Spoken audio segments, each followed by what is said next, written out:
What's up, everybody? Welcome to the Pick Six Podcast, CBS Sports Daily NFL Podcast. I'm Brinson. I'm your host. Is it September 1st?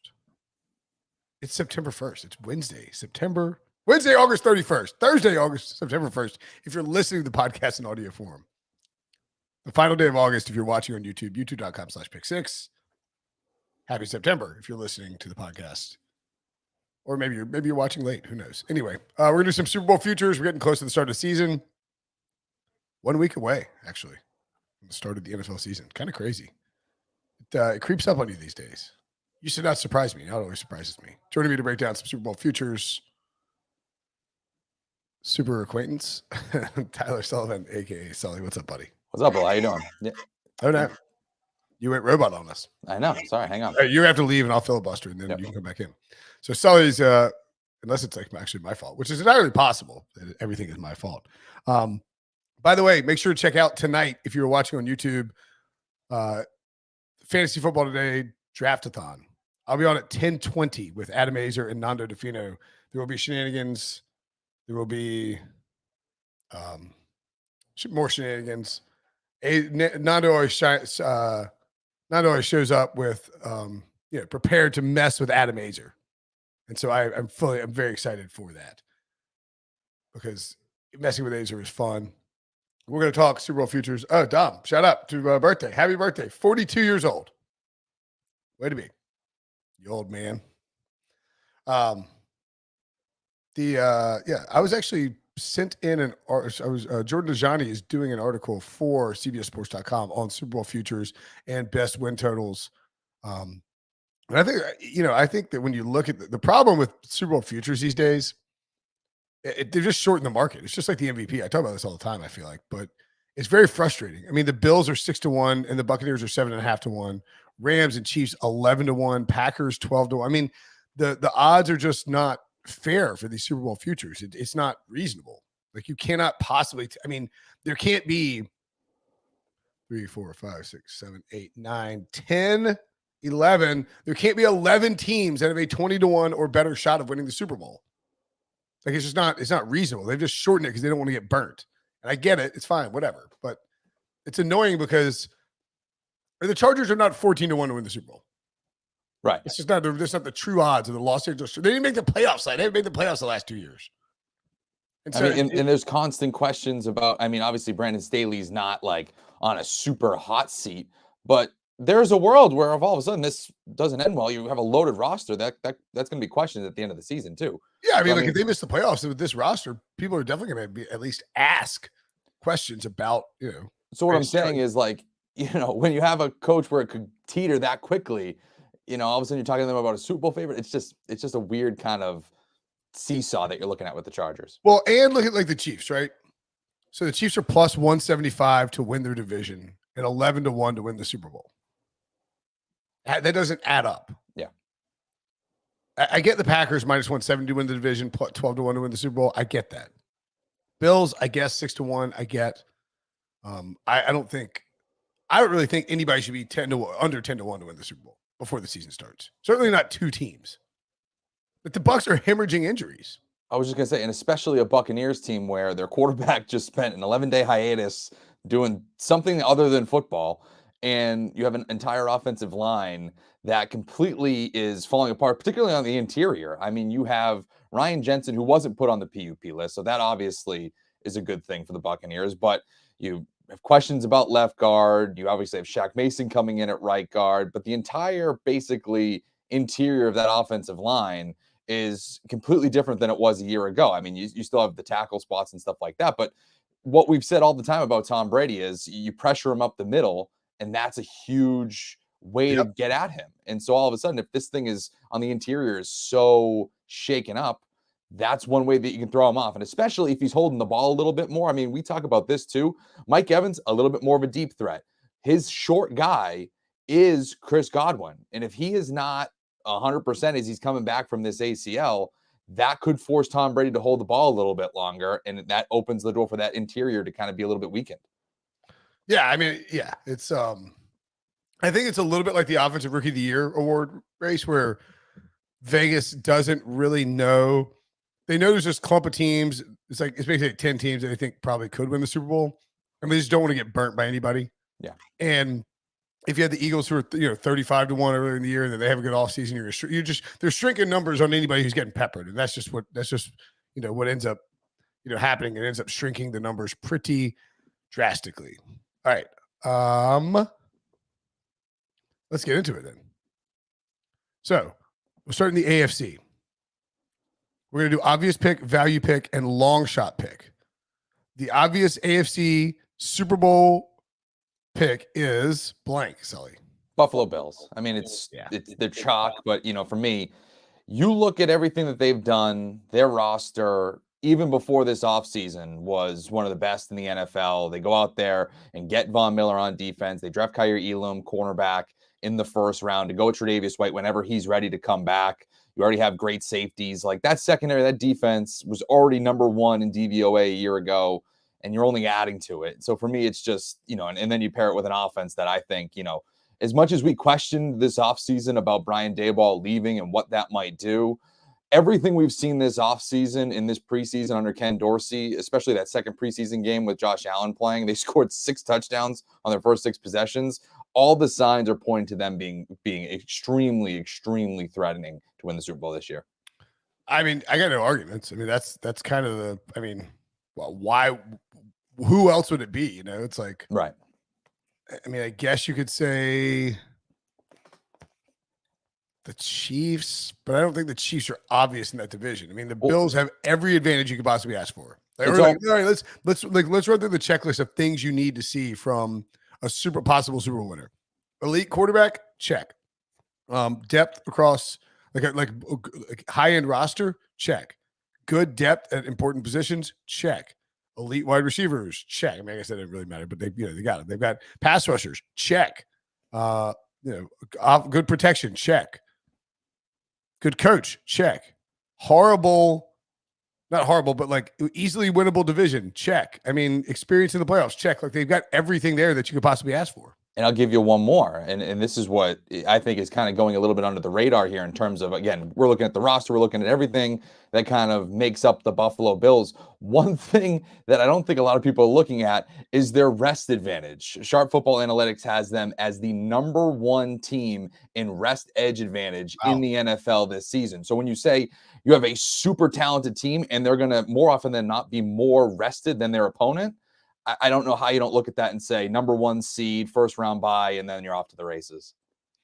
Yeah, I mean, look, there's a reason why they're 6-1 to win the Super Bowl. Now, it's all fun and games until you get. I mean, they've been doing things this offseason. They would have got Von Miller. Excuse me. They would have got Von Miller because they couldn't stop Patrick Mahomes with 13 seconds to go. Yeah, they probably should have been. I mean, I don't want to crap on the Bengals, but I mean, I do think if the Bills and the Bengals play in the AFC Championship game, I think the Bills win. I think the Bills go to the Super Bowl, and then I think the Bills and the Rams would have been quite an interesting matchup. I mean, there's a reason why the NFL put them as the kickoff game. I mean, right, exactly. Like they think they see the same things that we do. Yeah. Not only that, but it could be a preview to this year, and they're putting the champion as the betting favorite against the betting favorite this year. Like they're not dumb when they make these schedules, and so for me, again, that's it's part of it. Now, three of the first 4 games they've got are on the road at the Rams, Titans at home, at the Dolphins, at the Ravens, before they host the Steelers, and then they are at the Chiefs. So maybe the time to look for a Bills Super Bowl future is not right now before the season when it's 6-1. Again, it's just not great value. Yeah. It's just let's say you put $100 down to win 600. You got to wait till the middle of February. Whereas and these Super Bowl odds are going to be available after every week of the season. Like it's got to the point where almost every site has them, like even like locals that didn't have them. And if you have, let's say the Bills lose at the Rams, beat the Titans, beat the Dolphins, lose to the Ravens, beat the Steelers, and lose to the Chiefs, which is not unreasonable. They're 3-3. And their Super Bowl odds are going to be a lot closer, like 12-1 or something like that, than they were, before the season. So maybe that's probably my look for the Buffalo Bills when I'm looking at this season is where that's where I'd be looking for potentially buying in on the Bills is after that week 6 game. If they're or even after week 4, if they're like 1-3, which is very unlikely because they're a really good team. But again, 3 games on the road, one's a division, one's a Super Bowl champions, and one's the Baltimore Ravens. Like, it's not crazy they're 1-3 to start the season. Yeah, and not obviously things can, like you said, they're going to change week to week, but I don't know if they're going to change dramatically week to week unless things like that happen, like he gets like a 500 record or something like that. But even pay attention to all of a sudden if they lose in that environment against the Rams, and that's a game where you're not really sweating it too much in terms of seeding because it's an NFC opponent. If the Buffalo Bills fall in that game and let's say Kansas City comes out and wins, and the narrative kind of shifts away from them even for a week, you can kind of see if there's a dip there that you can buy. Yep, exactly. All right. Next up, our value pick for the AFC. And I guess this could be just if you're like, what is your like, I guess it's kind of obvious. Like, who do you think presents good value for the AFC? Right. And so this is it's kind of what you were saying in the intro. It's so tough to try to find a value team in the AFC because you're starting to look at are they long shots? Are they is Kansas City a good value, or are they, and then is Cincinnati a long shot at 20-1? That to me is where you kind of have to question drawing the line. I like Kansas City even at their value. I mean, like, I still think that that's a value for them as much as we're talking about them. We've talked about this. We like them to win the division. We like them in spite of everything that's going on. I think that there's a little bit of narrative against them. So maybe that's contrarian, but I say that at the same time, they have the second best odds in the AFC. So I don't really know if necessarily that counts as value. Yeah. I mean, I know, I do think they count as value. I know what you're saying. Like, I don't disagree at all. I mean, but it's like they're the number 2 team, so are they good value? But you shouldn't take the Colts at 25-1 just because you think that the Chiefs are too low. Like, right. If you think the Chiefs could arguably be the favorite to win the Super Bowl, and I think they arguably could be. Like, they've been to the AFC Championship game or better every single year that Patrick Mahomes has started with Andy Reid. I mean, if you're getting anything above 10-1, it's probably decent value for the Chiefs. Now, having said that, and I'm on record saying I love the Chiefs to win the division. I love the Chiefs at plus 175. I think that's a great price. They are also on the road for 3 of their first 4 games. They're at the Cardinals, Chargers at home, at the Colts, and at the Buccaneers. It's not unreasonable that they would also start 1-3 or 2-2 or something like that. So if you think that they might stumble early on in the season, there's a chance to buy value later on as well. And like, even if they start 4-0, they're not going to get down to like 4-1, Right. And this is something that happened last year too. A little bit of a slow start. Sure.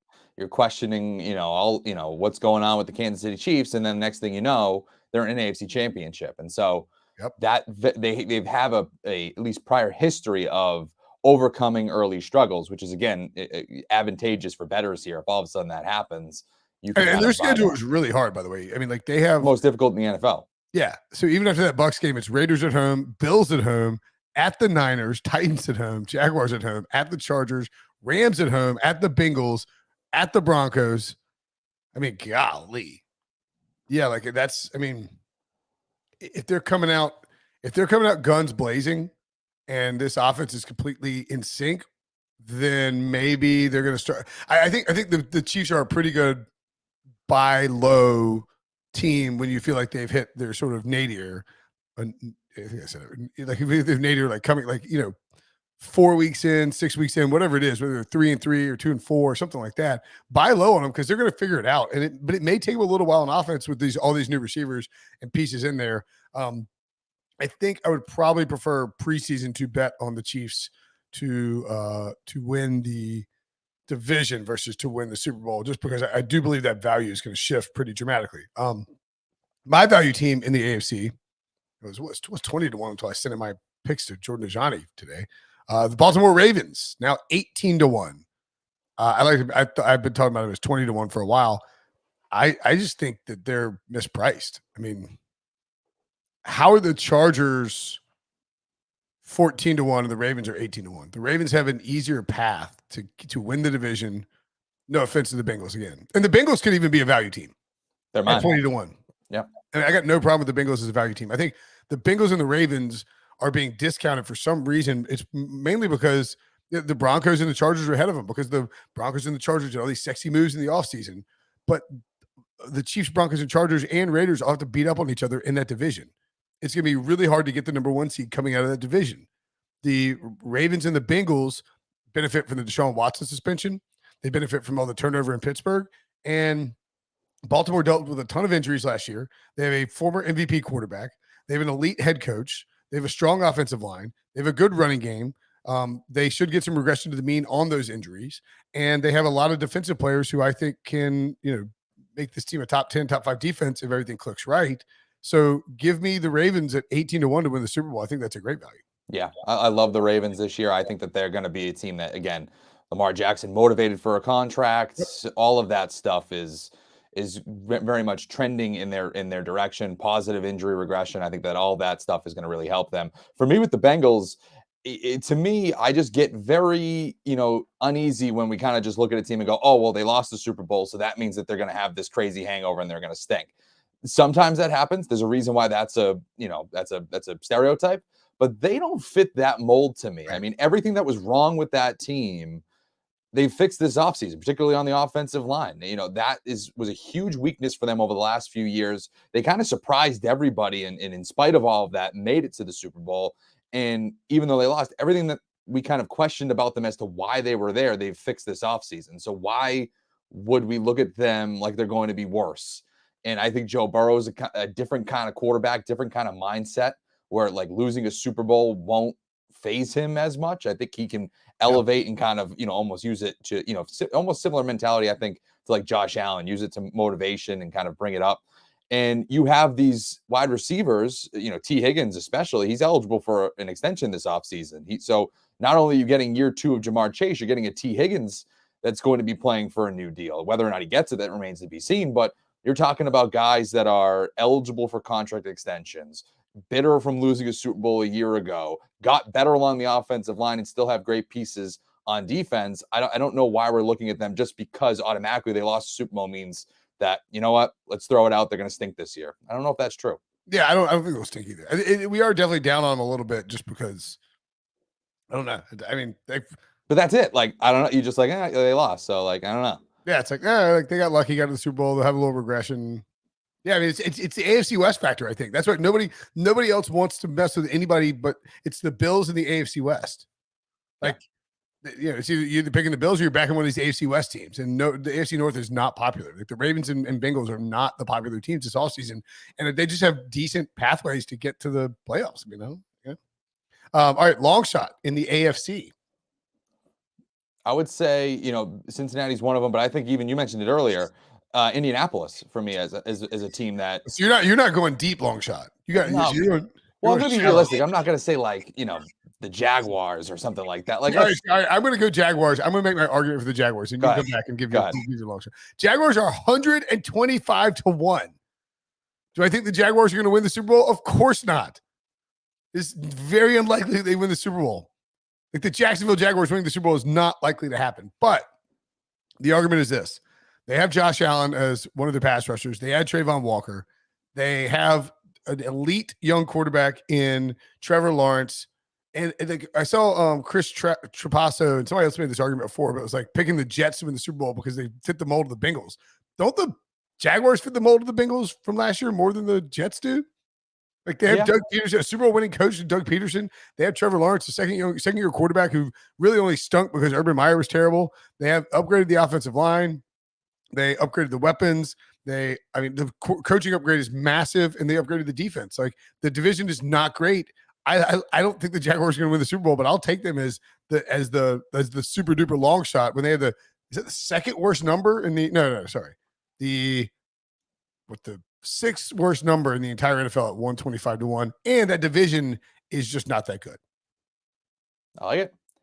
For me, again, I'm with you on that. I'm someone who thinks that they're a long shot. That's a good bet to win that division. Yes, because again, I think the going from Urban Meyer to Doug Peterson is going to put them back on track to being this new age version of the Indianapolis Colts when they had Andrew Luck. Because when they had Andrew Luck, they were taking a horrible football team, just plopping Andrew Luck in there, and all of a sudden they were in the playoffs and were advancing in around basically every year, whether it was wild card, divisional, and then conference championship. And so could Trevor Lawrence get back on track of being that guy? And all of a sudden in year 2, it's a Justin Herbert type leap. It's a Joe Burrow type leap. It wouldn't surprise me at all. So no, I don't mind that as a long shot. If we want to get really into long shots too, I'll go with the Pittsburgh Steelers. I'll look at them. I mean, I've made the case about them, winning that division possibly, and it's kind of under the same premise. If all of a sudden the quarterback situation is fine and Kenny Pickett or Mitchell Trubisky can keep this team afloat, well, they have the skill position players. They have an elite defense. The only concern is the offensive line, and that's a huge concern for them. I'm not really concerned about whoever's under center for them. I think they'll be able to kind of run that offense and get the ball into the hands of their playmakers. But if they're able to coach up that offensive line, and I have trust that Mike Tomlin and all those guys will be able to do that to a degree, well, then I don't know why we don't like them, because everything else is telling you, all right, they're getting better at quarterback because Ben Roethlisberger was a statue over the last few years. They theoretically are going to get better. They're at least more mobile. I mean, they're at least more mobile. And this kid, George Pickens, is coming out of nowhere. This rookie phenom on top of the weapons that they already have. And a defense, like I said earlier, that, if it's right, can be at the top of the league. Yeah. There we go. I'm glad my Jaguars pick got you self-corrected. Listen, I'm going with the Colts at 20-1, which is, it's fine. The Colts are not a bad pick. Yeah. The Steelers, though, I like 80-1 at the Steelers. I mean, not that crazy, right? No, I mean, listen, it's again, they theoretically from last year to this year, obviously Ben Roethlisberger is going to be a Hall of Fame quarterback, but from the Ben Roethlisberger of 2021 to whatever they get out of the quarterback in 2022 is going to be, I think, exponentially better. Yeah, it's somehow an upgrade, which is incredible. Okay, so there you have it. Sully and I agree the Bills are the obvious pick to win the AFC. We wouldn't be in. Then our value picks, Chiefs and Ravens, plus the Jaguars and Steelers for long shots. We'll discuss the NFC, same format after we take a break. So we'll do the NFC coming up next. Now streaming. Celebrate South Park's 25th anniversary with performances by Primus, Ween, and Trey Parker and Matt Stone. Everyone hear me okay? South Park at Red Rocks, the 25th anniversary concert. Now streaming on Paramount Plus. So the we just saw is for the 25th anniversary concert of South Park. I watched it last night. It is so awesome. Oh, it's awesome. I gotta see it. Yeah, it's great. It's like it's basically like Trey, Matt Stone, or Trey Parker. Is it Trey? I always get it mixed up. Trey and Matt come out with Ween and Primus, and they play a bunch of South Park songs and some Ween and Primus songs. And like Rush comes out and they play, but it's like they're doing like they do like it's gonna be a montage. Like when they play anytime there's a montage in like a South Park episode, like it was the skiing episode where Stan had to learn how to ski to beat the guy on the downhill race. It's like it's gonna be a montage, and they have like Gene Ween is like ripping like guitar solos on it. It's so good. Highly recommend. Anyway, NFC, the obvious pick to win the Super Bowl coming out of the NFC is blank. I'll go with the Green Bay Packers. I think that's a team that I think gets a lot of attention to say, okay, they're not going to win because of the absence of Devontae Adams. But again, I trust Aaron Rodgers to kind of figure it out. It's very similar to what we're talking about with Tyreek Hill, with Patrick Mahomes and the Chiefs. Like, yes, they have more weapons in Kansas City than they do or at least high profile weapons than they do in Green Bay right now. But I feel like once Aaron Rodgers finds his guys, whether it's Lazard, Dobbs, Cobb's still there, the second round pick that they got this year, Sammy Watkins, once they get into a rhythm, I think that offense will be fine in the passing game. And obviously you still have Aaron Jones and A.J. Dillon there as well in the passing game. And you have a stable offensive line when everybody's healthy and a defense that I think can really make some noise in that division. So all in the conference. And so as much as we look at the Vikings and say, okay, that could be a sexy team to come out of nowhere and possibly dethrone them in the North, I don't know. I kind of still want to back the Packers here. I kind of agree with you. And I think our obvious pick needs to be under 15-1. The value pick can be 15-1 to whatever you want. And then the long shot needs to be like 50-1 or more, or maybe 40-1 or more, something like that. Just ground rules I should have laid out before we started doing the podcast. There are three picks for this, right? It's either Tampa Bay, Los Angeles, or the Packers. Tampa Bay has the shortest odds to win the division at minus 280. So certainly, they could qualify. Tom Brady is Tom Brady. They have lots of weapons on offense. They have a really loaded defense, new coaching staff. So I would be fine taking the Bucs. The injuries, the injury stuff with the offensive line this offseason is definitely concerning. And you touched on it, when you were filibustering for me, I was cutting the volume off on my TV. But like the Bucs, it's just a little bit of a concern with all those injuries on the offensive line. Having said that, the two teams that are most likely, because I think if you're going to make the playoffs, like you need to be able to, if you're going to win the Super Bowl, you need to be, first of all, you have to make the playoffs. And that would help. Yeah, well, but we both picked the 49ers to win would help to win the division, right? Yep. Which means that the Rams would have to get as a wild card, except, then there's, maybe Arizona's suddenly good. Maybe Matthew Stafford's arm is banged up. Like that's a little bit of a concern. So the Rams are a little bit tough because of that division. So for me, it would come down to the Packers or the Buccaneers. I lean towards the Packers. And I know Aaron Rodgers hadn't won. They're 13-3 the last 3 years, each of the last 3 years. They were 39-9, and since Matt LaFleur got there. Aaron Rodgers lost Devontae Adams, sure. The Vikings are a problem. The Lions are a pain. And the Bears are bad. The Packers, to me, are going to win the division, and they are going to I feel like the Packers have the easiest path to the number 1 seed. And that gives them the easiest path to win the Super Bowl. So I would lean Packers as well, but I'd be fine with Buccaneers or Rams. I realize I just named the only 3 candidates, but it's like they're all pretty close. To me, there's a lot more parity at the top there in the NFC than there is in the AFC. The only thing that I'll tell you about the Buccaneers is that they are tied for the 4th best net rest edge. So same thing that I was talking about with the Bills. That rest edge is big. There you go. All right, that's huge. Okay, let's move along to our value picks. So 15-1 or more. It could be 20-1 or more, but the Ravens moved down, so I don't feel like going back and changing my setup there. So I will say 15-1 or more in the NFC. I will take the Philadelphia Eagles, and that's probably the same team that you're going to take. We picked them to win the division. They're 25-1. They were 35-1 a few weeks ago. They're, the Cowboys are the other big team in that division. They've been dealing with a ton of injuries. Whereas the Eagles have only gotten healthier, have only added more bodies. They added Chauncey Gardner in the trade yesterday. They have Jordan Davis as a 3rd string defensive lineman. They added AJ Brown to go with Devontae Smith and Dallas Goedert. They have depth on the offensive line and defensive line. If Jalen Hurts takes any kind of reasonable step, the Eagles to me are a must bet at 25-1 to win the Super Bowl. I would obviously prefer 35-1. I just think this team is. If people are just counting out Jalen Hurts on taking a step, why can't Jalen Hurts take a step forward as a quarterback?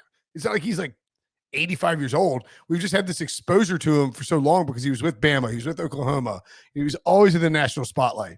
He was part of the the Carson Wentz is out of Philly stuff, and it's like he just feels like he's been in the spotlight for so long that people don't want to trust him. Of course, he can take a step. Yeah, I'm right there with you. I think that they're going to be, you said earlier that you think the Green Bay Packers have the easiest path to the number 1 seed. I would disagree. I think it's the Philadelphia Eagles. I think that they have the easiest path to the number 1 seed, which is 10-1 right now on Caesars. That to me is a bet that you look at on top of this, because you look at their schedule. First of all, it's the 2nd easiest schedule in terms of their opponents' projected win totals in the NFL. And then you just look at it out of the gate. At Detroit, Minnesota, at Washington versus Jaguars, at Cardinals versus Dallas bye week. I feel like they're maybe favored in all of those games, or at least it's going to be a pretty much a coin flip in most of those games. And then later on, following the bye, you have teams like, again, the Commanders, the Texans, the Giants, both twice, the Chicago Bears.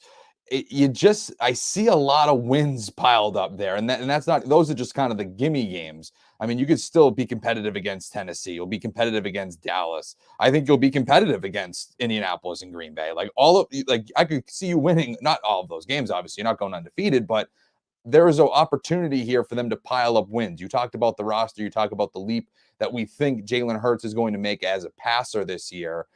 I don't know why you don't like them when you look at their schedule and you say, okay, if they can get to a number 1 seed, obviously I think they can win this division. We picked them to win the division. If all of a sudden you're talking about a first round number 1 seed bye, and then the road through the NFC has to go through Philadelphia, that is extremely difficult for the rest of these teams. Indeed. Yeah, look, man, I like the Eagles a lot. I mean, I know they're popular. The other team that I would throw out there too, I guess would qualify as value since they're above 15-1. I think the 49ers could work as well. Yeah. You know, they really, again, these odds have been shrunk so much. It's so irritating because they really should be like 20-1 to 25-1. But I mean, if the 49ers are as good, like if Trey Lance is as good as we think he can be, then that is a team that can absolutely win the Super Bowl. You know, they almost got there with Jimmy Garoppolo. They got there with Jimmy Garoppolo once and almost won it. They almost got back last year with Jimmy Garoppolo. And Trey Lance is a big upside guy, and they have Jimmy G back as there to help him out if Trey Lance isn't. I think 49ers are absolutely live to win the NFC as well. I'm trying to think if there's another. The Cowboys, yeah. All right, let's do long shots. Cardinals. No, I don't buy the Cardinals 35-1. That's just a terrible number. You have to give me like 60-1 for the Cardinals. Who's your value pick in the NFC, Sully? I like Saints 40-1. I was going to say Saints 40-1 first too. I'm trying to think if there's another. Vikings at 40-1 count as well. But go ahead and give your argument for the Saints. For me, it's just you have questions about the Tampa Bay Buccaneers and what they're going to do. And if all of a sudden they take a step back, that division is ripe for the picking. And Jameis Winston was throwing to guys like Marquez Callaway last year before he got hurt and was playing well, leading him to a 5-2 record as the starter. And now he's going to get back, obviously, Michael Thomas. They draft Chris Olave. They have Jarvis Landry. There's weapons there that can actually scare opposing defenses. And if all of a sudden he's able to be healthy and has obviously Alvin Kamara in the backfield too, that's a formidable offense that always plays the Tampa Bay Buccaneers tough as well. And if their defense continues to play great, that's just another feather in their cap. And I actually like, too, that they basically have the same continuity in terms of the head coaching staff. It's not like it's similar to the Bucs, but it's not like they're completely reshaping things when in the absence of Sean Payton. They're basically just ascending what was already there, the previous regime. So it's not like they're relearning this entire new system or anything along those lines. It's just, let's get everybody healthy and let's hone in on what we can do. And again, you're playing at not a premier schedule either. No, I think that's the Saints is a good pick. 40-1 makes a lot of sense. The Vikings at 40-1, not a crazy pick either. First year head coach is concerning, but you have the pieces there where it could be an explosive offense, no longer held back by Mike Zimmer. You have a ton of players on defense that could work out. I guess that's a bad way to phrase it, but it's like, I don't know if I trust the defense without Mike Zimmer as much, but because of all the players that are on there, if for some reason it all clicks, that defense can be really good. You have a division where, you got the Packers, of course, and the Lions are the team on the rise, but it wouldn't be crazy if Minnesota won the division. I'm trying to think, other options down here. I have no interest in the Giants. I'm not getting fooled by the Panthers. I mean, the Panthers and the Lions would probably be the other, if I was taking a Lions really, really long one shot. for me. What's that? Lions for me would be the other one. Yeah, 125-1. But I mean, again, is that Lions team really going to just go win this Super Bowl? I don't think so. Right. I would rather bet on the Lions to make the playoffs or maybe win the division. 9-1 to win the division, even that great though. No, not really. It's just from what you saw last year. They were so competitive in these games that against the spread record was so good, and they were so fun to bet on last year that you're like, all right, there needs to be some sort of swing in their favor in terms of the actual record. And if that comes anywhere close to how close it was last year, then maybe you start piling up more wins than you should. But again, I think the Lions, you either bet them to make the playoffs, you bet them to go over the win total. Yeah, exactly. That's exactly what you if you love the Lions, I mean, sprinkle $10 on them to win the Super Bowl. But I mean, you can't invest a huge amount in them to win the Super Bowl, to win the NFC, or to even win the division. Like 9-1 is just not that good a bet. Like, Yeah. So yeah, I mean, I also just have a hard time believing that Jared Goff's gonna beat out some combination of Tom Brady, Aaron Rodgers, and who right. you know, Yeah, and like Jalen Hurts Matthew and Dak Stafford. Prescott or Stafford. Yeah, exactly. Yeah, or Stafford. I mean, like, he's just going to run the table against these elite defenses. Elite, yeah, it's just not going to happen. So, and the other thing too is, like the Lions were in it because they try hard. But they weren't. I mean, they weren't good. But they tried hard and they gave a lot of effort. But like, it's not like they were like a team where it's like, oh, maybe next year everything will just click together and they'll just be ripping teams apart. Like they fought hard. They had. I'm not saying they were bad. I mean, they just didn't. You know what I'm saying? Like they weren't like. It wasn't like They were good, scrappy. great team with bad luck. They were scrappy with like hustle. I mean, Yeah. with bad luck. All right. Anything that we missed in terms of Super Bowl futures that we need to touch on? They're hitting all the ones I like. All right. Yeah, we got all the ones we like. We like the Eagles a lot. Yeah. I want Eagles Ravens Super Bowl. Ooh, got all the birds. Yeah, I'll be rich. A bird Super Bowl, bird heavy Super Bowl, and I will make some cash off of that matchup. All right. Sully, as always, thanks for jumping on. Great stuff. You never fail to deliver. Nada, are you jumping in to say something? Are you saying something? Sorry, I saw Nada's in the stream. Anyway, for Sully, I'm Brinson. We will see you guys later. Thanks for watching. Thanks for listening. Talk to you guys later.